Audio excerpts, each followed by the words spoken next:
Shalom, selamat malam.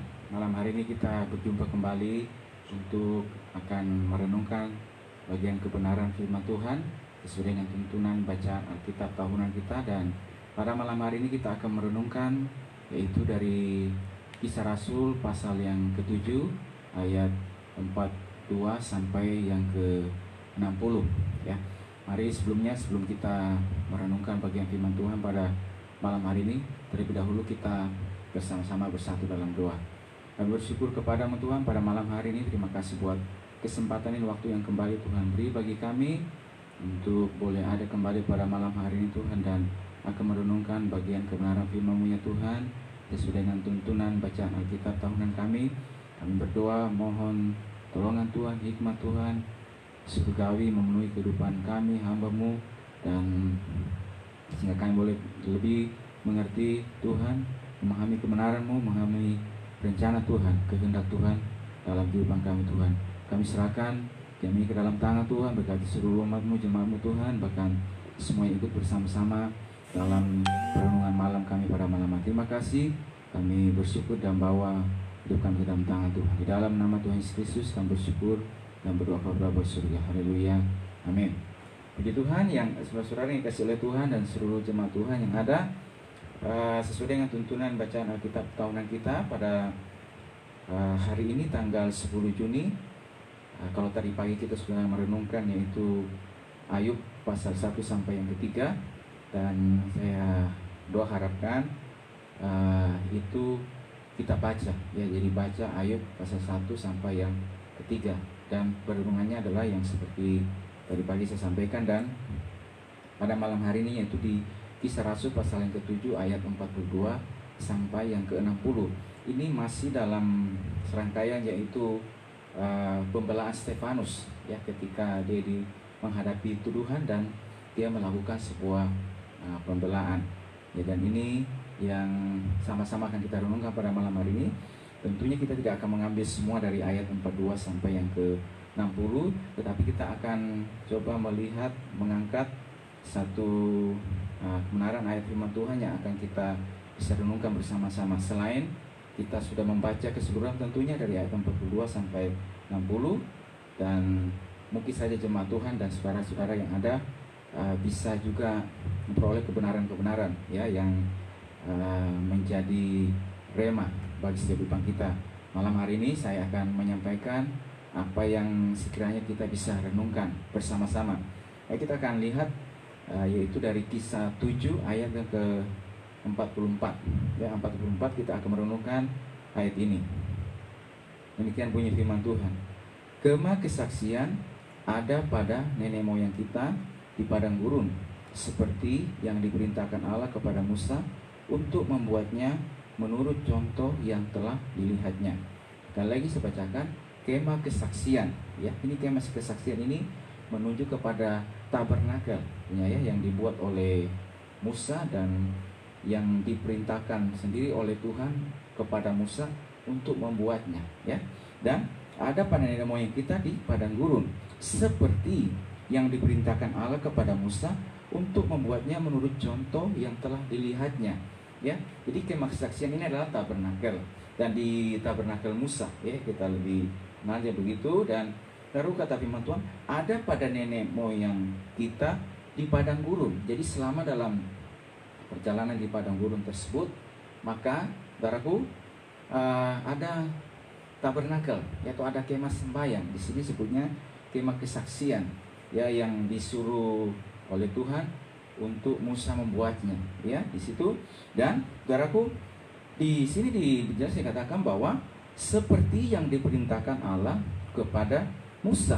Jadi Tuhan memberikan sebuah perintah, petunjuk, pola, contoh ya, kemah tersebut seperti apa kemahnya, perabotannya, bahan-bahan yang digunakan, ukurannya, nanti sesudah jadi siapa yang membongkar, siapa yang memasang, terus suku-suku yang 12 suku itu diatur juga, mereka berkemah mengelilingi ya kemah tersebut berdasarkan panji-panji mereka. Lalu orang Lewi di mana ya, di halaman luar itu apa saja perabotannya, habis itu ruangan suci habis itu ruangan maha suci, siapa yang bertugas di sana. Nah, ini sudah Tuhan sudah perintahkan kepada Musa, ya, untuk melakukan atau membuat, atau dapat kita katakan Tuhan memberikan sebuah pola bagi Musa yang harus diikuti oleh Musa dalam membangun. Jadi Musa waktu terima perintah, dia tidak hanya terima bangun saja begitu, tapi Tuhan memberikan sebuah pola dari dia, ya, dari Tuhan sendiri. Nah, kalau kita lihat di bandingan ayat ini, Kisah Rasul pasal 7 ayat 44 ini, kalau kita lihat catatan kakinya di bawah, maka di situ merujuk kepada Keluaran 25 ayat 40. Nah, mari coba kita akan baca, saya akan bacakan buat kita, ya. Jadi di dalam Keluaran 25 ayat yang ke-40. Keluaran 25 ayat yang ke-40. Saya akan bacakan. Dan ingatlah bahwa engkau membuat semuanya itu menurut contoh yang telah ditunjukkan kepadamu di atas gunung itu, ya.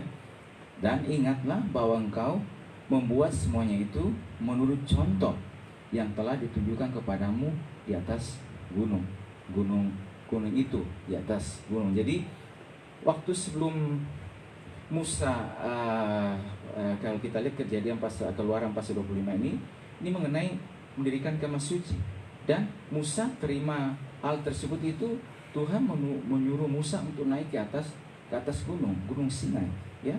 Dan waktu Musa naik ke atas gunung tersebut, maka di atas gunung itulah Tuhan menyatakan kepada dia, menyampaikan firman-Nya, menyampaikan isi hatinya kepada dia, ya, apa yang harus diperbuatnya mengenai kemah sembahyang terus, ya. Dan kalau kita baca di dalam Keluaran pasal yang ke-25 ini, mulai ayat 1 sampai seterusnya, di situ dalam perikop-perikop ini disampaikan tentang misalnya petunjuk untuk mendirikan kemah suci, mengenai persembahan khusus. Jadi ada petunjuk yang Tuhan berikan kepada Musa.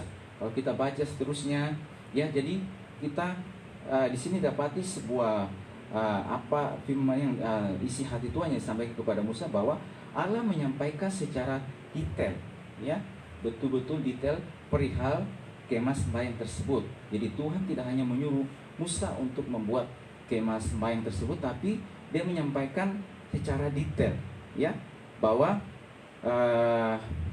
bahan-bahan, misalnya bahan-bahan yang dipakai untuk membuatnya itu dari mana, ya. Di situ kalau kita lihat misalnya dari emas, perak, tembaga, kain ungu tua, kain ungu muda, kain kermisi, lenan halus, bulu kambing, ya, dan kulit domba jantan yang diwarnai merah, kulit lumba-lumba, dan kayu penaga, dan seterusnya, ya. Jadi Tuhan menyampaikan secara detail, dan nanti kita juga akan melihat bagaimana peranan orang Israel pada saat itu, ya. Tuhan juga menyampaikan bahwa katakan kepada orang Israel untuk memungut persembahan khusus, ya, persembahan khusus yang akan dipakai, ya. Di sini kata firman Tuhan, dari setiap orang yang terdorong hatinya, ya, haruslah kamu pungut persembahan khusus kepadaku itu. Nah, lalu kalau kita lihat juga nanti ayat 10 sampai seterusnya itu mengenai tabut perjanjian juga Tuhan sampaikan bahannya dari mana, ya. Di situ dari kayu penaga, panjangnya berapa, lebarnya berapa, 2,5 hasta panjangnya, 1,5 hasta. Jadi Tuhan menyampaikan secara, habis itu mengenai meja roti sajian, ya, terus mengenai kandil pasal 26, mengenai kemah sucinya sendiri, ya, mengenai mesbah korban pembakaran, pelataran, ya, minyak undur lapu, pakaian imam, ya, pentabisan anak Harun, dan juga sampai nanti kita lihat benyara pembasuhan, ya, mengenai ukupan yang kudus, ya, dan seterusnya. Nah, saudaraku yang dikasih oleh Tuhan, kita harus berkata tuh, kenapa Tuhan harus menyampaikan secara detail begitu, ya, ditulis dengan betul-betul bahan-bahannya apa, gitu, ya, yang harus dipakai untuk membangun, dan juga ukurannya, ya, membuat tabut perjanjian dari bahannya apa, ukurannya berapa, ya, dan seterusnya. Dan itu kalau kita lihat Tuhan waktu sampaikan isi hatinya, firman-Nya kepada Musa mengenai rencananya, dikasih pola, maka dia juga kasih petunjuk yang jelas, ya, yang secara mendetail gitu. Nah, artinya apa nih, saudaraku? Bahwa supaya dalam membangun tersebut Musa dan orang Israel, ya Musa khususnya itu tidak sembarangan, tidak asal-asalan, tapi sesuai dengan petunjuk yang Tuhan sudah berikan kepada mereka. Ini loh, waktu kamu membangun ini, maka ini bahannya, ini materialnya, gitu loh. Material ini supaya apa? Waktu jadi ini bahwa betul-betul kemah ini adalah kemah yang akan menjadi tempat perjumpaan antara Tuhan dengan umatnya. Nah, karena itu dalam membangunnya, dalam membuatnya, Tuhan sudah kasih tahu, ya, seperti apa bahannya, ukurannya, ya, dan dari mana persembahan tersebut, ya. Dan berarti artinya apa? Tuhan tidak mau supaya mereka itu asal-asalan, sembarangan, tetapi mengikuti pola patokan, ya, yang Allah berikan kepada Musa, ya. Aku yang terkasih, bahwa kalau kita lihat juga contoh nyata dalam kehidupan sehari-hari, ya, sebelum orang membangun sebuah bangunan, ya, apalagi misalnya properti yang besar gitu, maka biasanya sudah ada yang namanya blueprintnya, ya, cetak birunya, rancangannya. Kenapa harus dibuat blueprint? Supaya orang yang bekerja itu bekerja berdasarkan cetak birunya tersebut, supaya dengan mengikuti itu, supaya bangunannya itu bangunan yang tidak asal jadi, tidak asal-asalan, ya, tapi betul-betul mengikuti sesuai dengan pola, ya, yang telah ditentukan, ya, yang telah ditunjukkan. Dan ini sendiri Tuhan Allah Israel yang telah membawa mereka keluar dari Mesir dan menyuruh Musa untuk membuat kemah sembahyang, kemah pertemuan, tabernakel itu, dan Tuhan menyampaikan secara detail bahan-bahan, ya, yang diperlukan, ukurannya, ya, dan seterusnya. Jadi Tuhan tidak mau asal-asalan, sembarangan, atau juga mereka harus bekerja menurut petunjuk yang sudah diberikan. Tidak boleh bekerja semau dia sendiri, tidak mau mengikuti apa dia sendiri. Kalau kita bayangkan apa yang akan terjadi, misalnya, ya, Tuhan tidak memberikan materialnya apa, bahannya apa, maka apa yang akan terjadi? Ya, maka itu akan menjadi sebuah yang dikatakan yang asal-asalan. Tapi tidak demikian. Ya, waktu sudah diberikan itu juga berarti mereka bekerja menurut petunjuk yang sudah diberikan. Jadi ada role-nya, ada guidance-nya, penuntunnya. Manakala ada penuntunnya itu, maka dia supaya waktu mengerjakan itu sesuai. Ya, di mana-mana kita juga lihat, misalnya dalam barang elektronik atau apa, sebelum mengoperasikan hal tersebut biasanya ada panduannya, penuntunnya. Supaya apa? Dalam mengoperasikan Baraku itu tidak sembarangan. Nanti kalau sembarangan akan cepat rusak. Nah, Baraku apalagi ini adalah kemah pertemuan, ya, antara Tuhan dengan. Aku terkasih bahwa sedemikian Tuhan mau supaya umat Tuhan itu teratur, tidak asal-asalan, tidak sembarangan, tidak sembrono. Bahkan ketika mereka mau berjumpa dengan membuat baik ini, maka Tuhan sudah memberikan arah yang jelas. Seperti ini loh maunya Tuhan, dan bekerja mengikuti apa? Karena dia sang desainer agung, ya, sang, katakan ini penjunan, ya, yang menciptakan kita, ya, dan ketika dia membuat itu berarti mengikuti cara kerjanya dia. Dan siapa sih cara kerja Tuhan itu adalah yang terbaik bagi kehidupan kita. Nah, saudara, kalau kita tarik sebuah perenungan, saudaraku, ketika kita masuk dan baca firman Tuhan, maka kita akan di sana kita akan melihat tentang petunjuk-petunjuk tentang setiap kehidupan kita, petunjuk-petunjuk atau guidance bagi kehidupan kita. Ya, kenapa Tuhan memberikan arahan sedemikian? Supaya umat Tuhan ini dalam perjalanannya itu bukan menjadi umat Tuhan yang semau dia sendiri saja, ya, tapi betul-betul umat yang dikuduskan, umat yang berbeda dengan umat yang mereka yang di luar sana. Dan itulah sebabnya waktu Tuhan menembus, membawa orang Israel keluar dari Mesir, sekarang mereka itu Tuhan memberikan sebuah hukum yang baru kepada mereka, supaya mereka menjadi bangsa pilihan Tuhan yang berbeda, ya. Dan mereka diberikan sebuah petunjuk, ya, kepada mereka. Ini loh hukumnya Tuhan. Kalau kita lihat dalam kitab Keluaran ini bagaimana ada 10 hukum Tuhan, ya, 10 itu, habis itu ada banyak sekali peraturan tentang raya kebaktian, begitu sedemikian ya. Supaya apa? Tuhan mau supaya umat ini adalah umat yang dikuduskan, umat yang dipilih Tuhan. Mereka harus berbeda dengan bangsa-bangsa di sekitarnya. Kalau kamu umat sudah dipilih, berarti sekarang kamu hidup menurut hukum tata cara yang Tuhan mau bagi kehidupan kita, bukan semau kayak. Nah, kita juga yang telah ditebus dari kegelapan, dari dosa, dan sekarang kita menjadi orang yang percaya. Sekarang Tuhan memberikan kepada kita pedoman, petunjuk, ya, tentang kehidupan kita ini loh, ya, tentang bagaimana kita dalam menjalani kehidupan ini. Ya, ada petunjuk-petunjuk, ya, itulah firman Tuhan, itulah Alkitab. Makanya pentingnya, saudara yang terkasih, ini kita membaca dan merenungkan firman Tuhan. Dan itulah sebabnya, saudara yang terkasih, kenapa kita ada tuntunan baca kita supaya yang teratur, kita membaca dan kita memakan firman Tuhan, ya, menikmati, supaya dengan itu kita bisa tahu, oh ini loh mau Tuhan dalam kehidupan kita, supaya betul-betul kita menjadi umat Tuhan yang telah ditebus, menjadi bangsa yang berbeda, ya, umat Tuhan yang berbeda, umat yang telah ditebus, ya, dengan darahnya yang mahal, ya, yang telah membuaskan setiap kehidupan kita. Dan kali kita masuk dalam firman Tuhan, sebagaimana dalam Alkitab mengatakan bahwa firman-Mu itu adalah pelita bagi kakiku dan terang bagi jalanku. Itu yang memberikan penerangan, itu yang memberi terang. Bagaimana kita berpikir, bagaimana kita berkata, bagaimana kita bertindak, bagaimana ketika kita di tengah masyarakat, ya, di dalam lingkungan pekerjaan, kalau juga ada yang di lingkungan pemerintah, di tengah keluarga, ya, di rumah Tuhan. Kalau kita baca firman Tuhan, itu semuanya sudah ada mengatur setiap kehidupan kita. Bahkan nanti juga kita selama dalam perjalanan kehidupan kita ini, ya, dipersiapkan menjadi warga kerajaan Allah, ya, warga kerajaan surga, ya. Nah, itu kita perlu dituntun oleh firman Tuhan, dilengkapi menurut pola, ya, yang Tuhan telah tetapkan bagi kehidupan kita.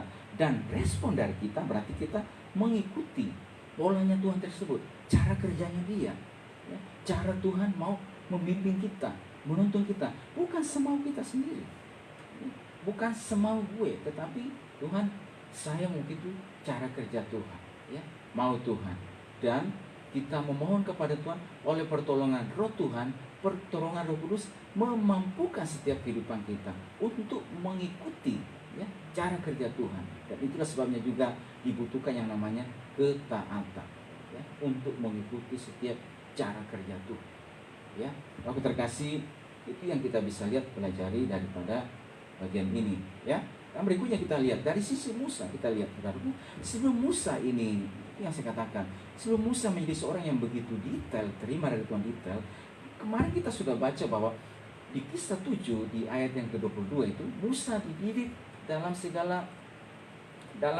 didikan Mesir, pendidikan yang ada di sana. Dan kita tahu selama 40 tahun di sana, dan dia adalah putri Firaun mengambilnya sebagai anak, ya, dan dididik di sana dalam pendidikan. Kalau kita lihat dalam firman Tuhan, saudaraku, ketika mengatakan bahwa hikmat Salomo itu melebihi segala hikmat yang ada di Mesir, ya, itu dikatakan firman Tuhan di kitab, ya, ketika Salomo ini memohon kepada Tuhan, memohon hikmat untuk memimpin dan menghakimi, ya, bangsa yang sedang begitu besar, ya, maka Tuhan berikan hikmat kepada dia. Kata firman Tuhan, hikmat Salomo itu melebihi hikmat segala orang di Mesir. Saudara yang dikasih, artinya apa? Bahwa pengetahuan yang ada pada saat itu di Mesir itu sudah begitu maju, ya. Dan ketika Musa dididik di sana, berarti Tuhan mempersiapkan dia, ya, mempersiapkan dia secara detail, ya, untuk dididik. Dan ketika itu dipersiapkan kepada dia, ini Musa ini selanjutnya, providensi Allah memampukan dia sehingga tidak terkontaminasi oleh penyembahan orang Mesir, ya, tetapi dia diajar, dilengkapi di sana secara pendidikan, secara pengetahuan, dan memampukan dia, menyiapkan dia. Ketika Tuhan memberikan arahan kepada dia, saudaraku, maka dia menjadi seorang yang menyampaikan kepada umat Tuhan, ya, dengan begitu detail, ya, tentang hal semuanya.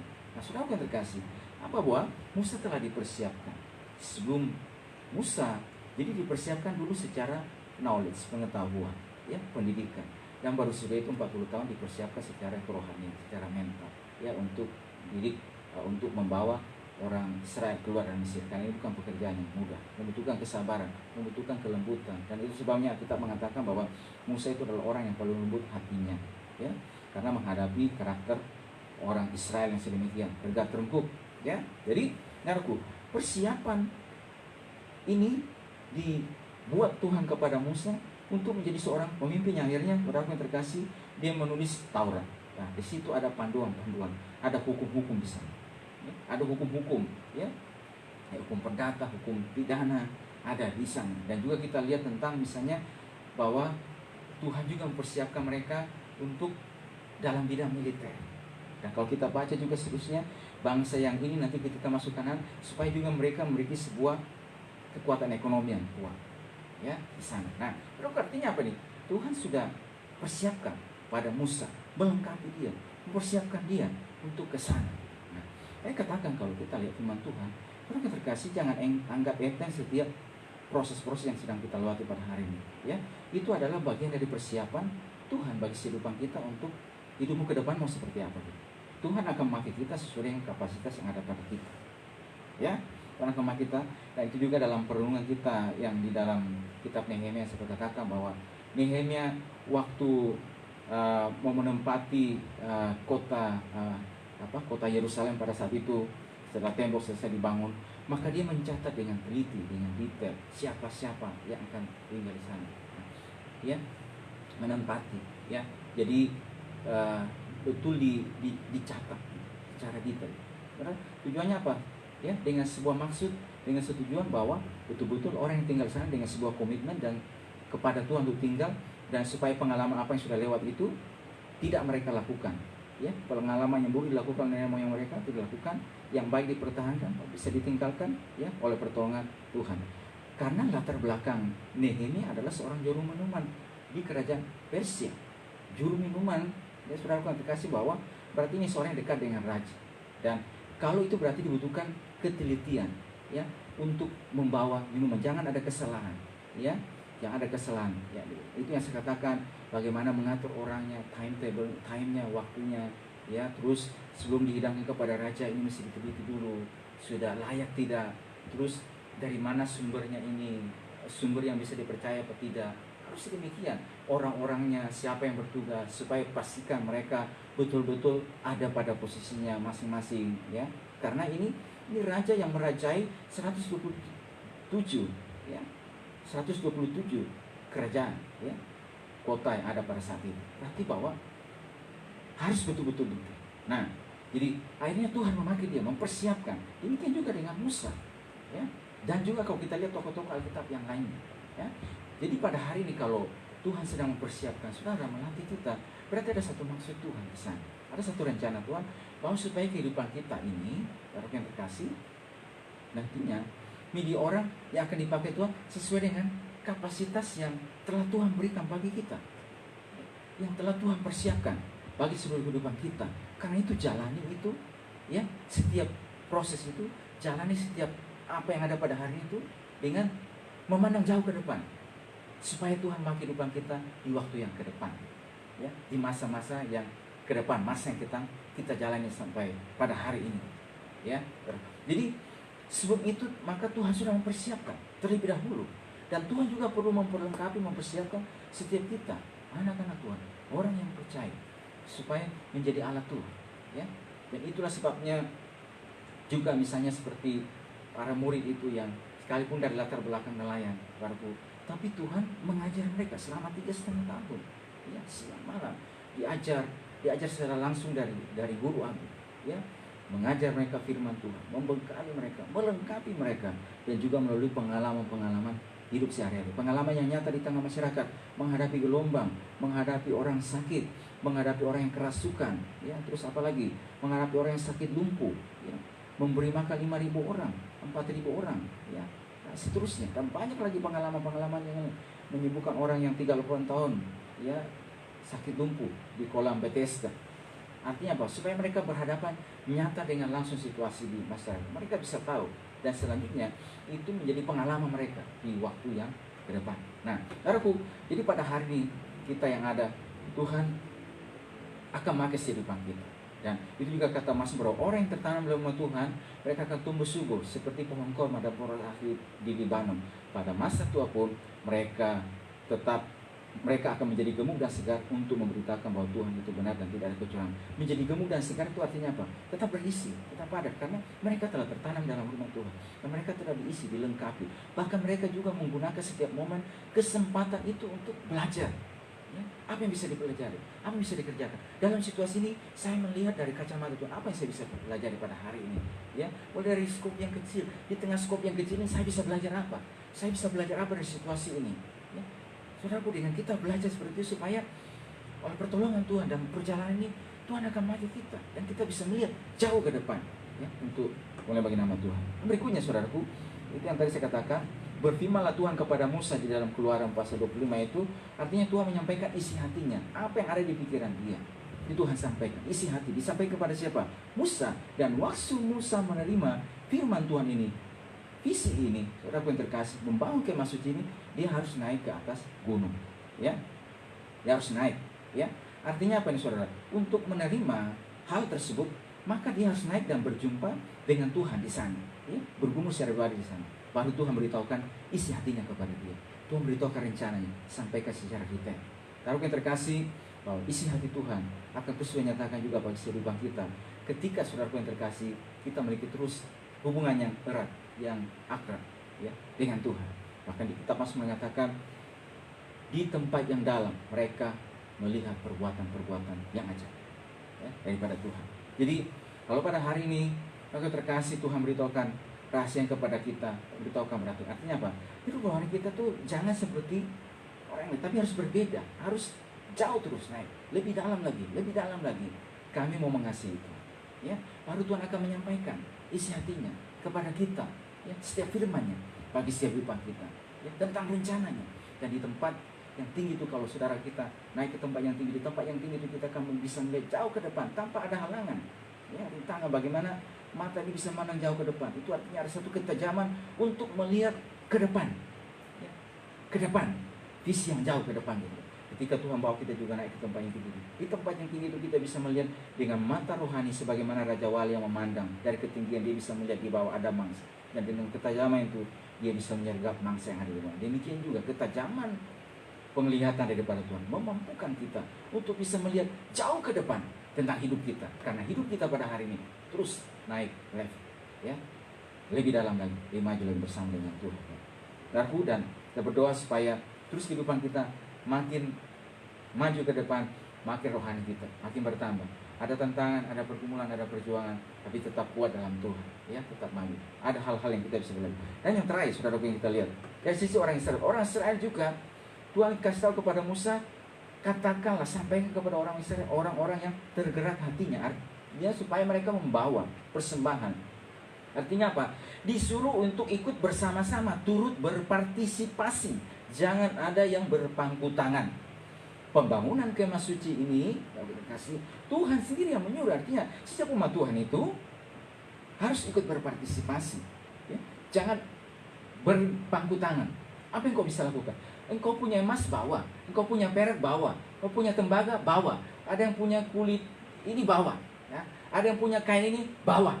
Setiap orang diberikan sesuai dengan apa yang ada pada dia, ya. Dan itulah sebabnya memang Tuhan sudah persiapkan. Sebelum mereka keluar dari Mesir, mereka sudah meminta, ya. Alkitab mengatakan mereka merampasi orang Mesir tersebut. Dan ada yang punya emas, silakan bawa. Ada yang punya perak, silakan bawa. Ada yang punya tembaga, silakan bawa. Ya, sama-sama ikut berpartisipasi membangun kemah suci, kemah pertemuan, ya, tabernakel ini. Karena ini kita mau berjumpa dengan Tuhan, maka semua harus ikut berpartisipasi. Lalu dalam pekerjaan Tuhan juga, Tuhan tidak mau kita berpangku tangan. Kau punya apa? Kau bisa lakukan apa? Kau bisa kerjakan apa? Ada yang mungkin dalam kategori dia punya emas, silakan bawa. Ada yang punya perak, silakan bawa. Ada yang punya tembaga, silakan bawa. Ada yang punya kulit lumba-lumba, silakan bawa. Ada yang punya kain ini, silakan bawa. Ya, jadi artinya apa? Setiap orang dikasih kapasitas yang berbeda-beda. Dan dengan kapasitas yang berbeda-beda itu, sekarang manakala engkau menerima firman Tuhan tersebut, isi hati Tuhan yang disampaikan kepada Musa, yang diterima di atas gunung Sinai, sekarang respon bagaimana? Apa yang kau mesti lakukan pada hari ini? Apakah berpangku tangan atau do something? Lakukan sesuatu. Kerjakan sesuatu. Dan itulah sebabnya kita baca juga kata firman Tuhan. Tuhan juga menaruh keahlian kepada siapa? Bezalel dan Oholiab untuk mengerjakan pekerjaan yang ukiran. Yang orang yang lain tidak bisa. Tapi Tuhan berikan kemampuan, keahlian kepada mereka. Jadi masing-masing sesuai dengan bidangnya. Sesuai dengan apa? Dan semuanya harus ikut bergandengan tangan. Bersama-sama gitu. Oh, itulah satu hal yang indah di hadapan Tuhan. Itu sebabnya juga kata firman Tuhan, kepada setiap kehidupan kita ini ada karunia-karunia yang berbeda-beda sesuai dengan kesanggupan kita. Siapa yang punya ini silakan lakukan, kerjakan. Siapa yang punya ini silakan kerjakan. Karunia sebagaimana di Roma mengatakan karunia yang berbeda-beda, karunia melayani, karunia berbuat, karunia ini dan seterusnya, silakan kerjakan.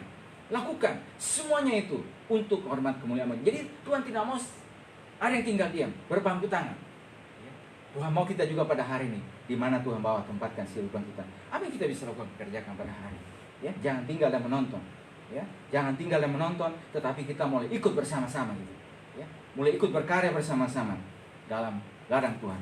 Dan saudaraku, kita arahkan jauh ke depan, saudara. Apa yang saudara lakukan pada hari ini ada upah yang menyertai setiap kehidupan kita. Dan saya berdoa bagi setiap itu malam hari ini, dan kita mendengar firman Tuhan, perenungan malam hari ini. Apa yang Tuhan sedang sampaikan kepada kita, supaya dengan segala pertolongan Tuhan memampukan kita untuk bisa melakukannya dan segera mengambil sebuah langkah, mengambil sebuah tindakan. Ya, bahwa yang pertama, saudaraku, hidup ini tidak boleh asal-asal. Hidup ini harus mengikuti patokan Tuhan, cara kerja Dia.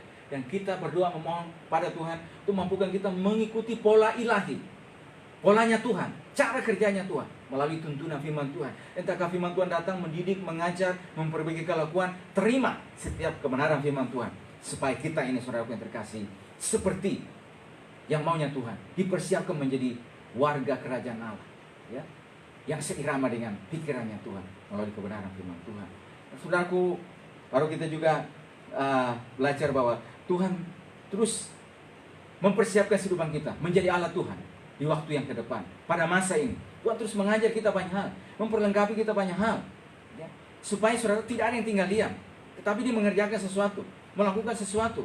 Entahkah dia bisa ini, silakan kerjakan pada hari ini, ya. Aku terkasih, dalam segala usia kita bisa lakukan sesuatu. Orang muda silakan kerjakan. Orang-orang juga yang pada hari ini, aku terkasih, kita yang orang tua, silakan juga lakukan. Engkau juga tetap gemuk dan segar memberitakan bahwa Tuhan itu benar dan tidak ada kecurangan. Artinya apa? Padamu juga tetap ada potensi Tuhan.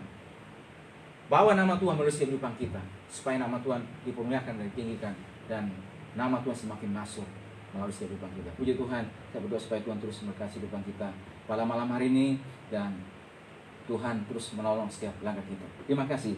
Kita datang kepada Tuhan dan kita bersyukur. Mari kita sama bersatu dan doa. Kita bersyukur pada malam hari ini Tuhan, buat waktu ini, kesempatan yang Tuhan beri untuk kami kembali ada, ya Tuhan, merenungkan bagian kebenaran firman Tuhan. Terima kasih setiap firman-Mu yang sudah kami bisa pelajari pada malam hari ini Tuhan. Tuhan, tolong kami semuanya Tuhan, supaya terus memahami cara kerja Tuhan. Olah Tuhan bagi kehidupan kami, dan mampukan kami untuk mengikuti cara kerja Tuhan, supaya hidup ini Tuhan adalah hidup yang berbeda, ya, hidup yang tidak sama dengan yang dunia lakukan, tapi hidup kami adalah anak-anak Tuhan yang telah dipisahkan.